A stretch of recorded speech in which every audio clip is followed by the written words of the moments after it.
Welcome to week 3 of this seminar in New Testament interpretation and theology. This week we're going to focus on the Gospels.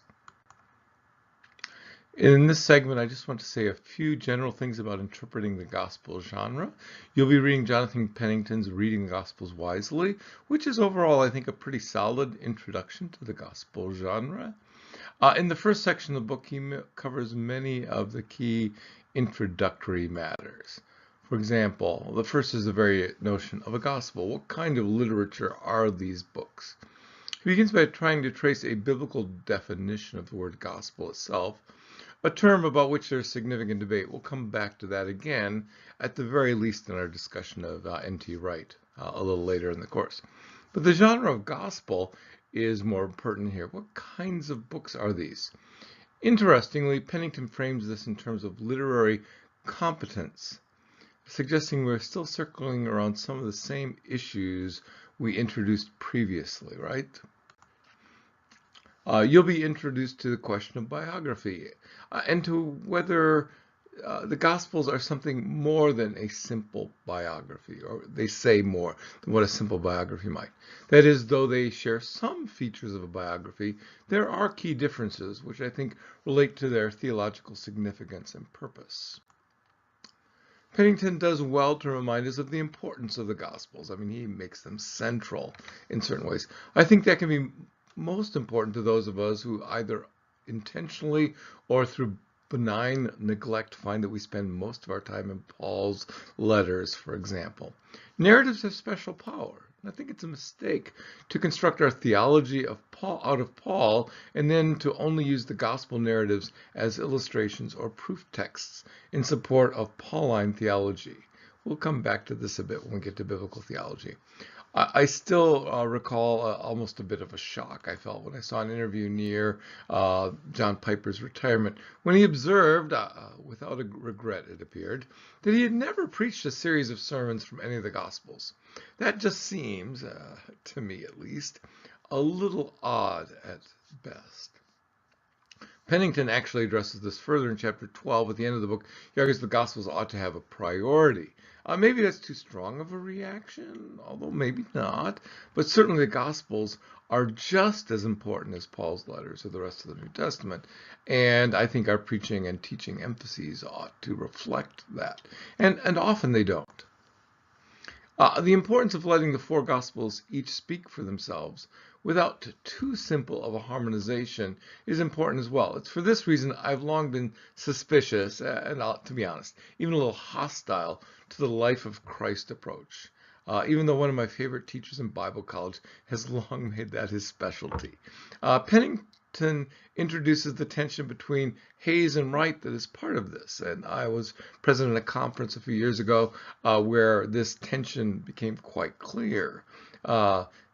Wright focuses on the historical events, Hayes on the literary accounts, and that leads to important and significant differences in the way they construct their understanding of the Gospels.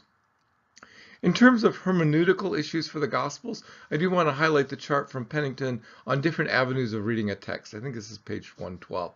This helps put at least some of the various approaches in some sort of larger context, and why more than one might have something to contribute to our meaning.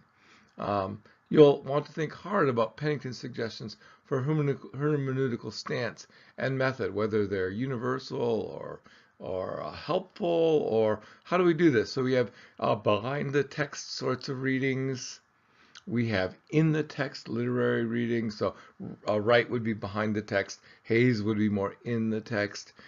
In front of the text would be canonical and theological interpretations. And again, we'll talk about some of those later in the course as well. So some stress more the human intent. Some try to blend human and divine. Some, so anyway, they just have all kinds of different ways of focusing our attention. And for that reason, I think many of them offer us something, although we may struggle with some of them. excuse me. The second section is on more of the book is more on practical discussion of strategies for reading gospel narratives. How do we read stories, chapter 9, and how do we connect those stories to each other and to the larger biblical story, chapter 10. Pennington works through one example in detail, Luke 7, and that's helpful. In a perfect world, we would take time to practice this narrative analysis repeatedly. That's the only way you will learn the skill, but we just don't have time in this class. So you'll want to think about how to interpret narrative, and again, it's not something very many programs have. I'm proud that at Washington Bible College back in the day, we actually had a course on interpreting narrative that all of our Bible majors, more than just the core major, the ones who were Bible and theology concentration students would take. And I loved that, and I thought it was a very helpful thing. So something to think about and work on.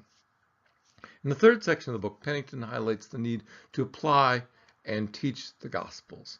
In the end, that's our goal. Right? We don't want to just study them. We want to be able to do something with them. So it's good to think about these issues and about how to do them effectively.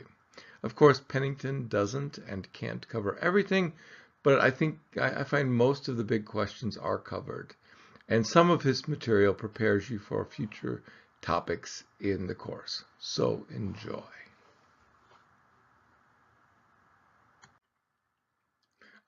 One more Gospels related item. Though we aren't going to be able to focus on studying synoptic parallels and all, which is important stuff, I will provide links to some videos I did for a course a while back, which discusses both tools for researching the synoptics, things like a synopsis and harmonies, and some special ways to do such studies using Logos software, if you have that. They were among my earliest screencasts, so they now need a bit of tweaking, and they have a few lags as they were recorded on my pre-SSD hard drive. But you can at least get the basic point. They are optional. It's about 35 to 40 minutes worth of stuff. You might find it useful if you've never worked with that before. I hope you enjoy. Anyway, I'll come back with another segment that discusses a bit more on the Gospels and Old Testament, New Testament stuff.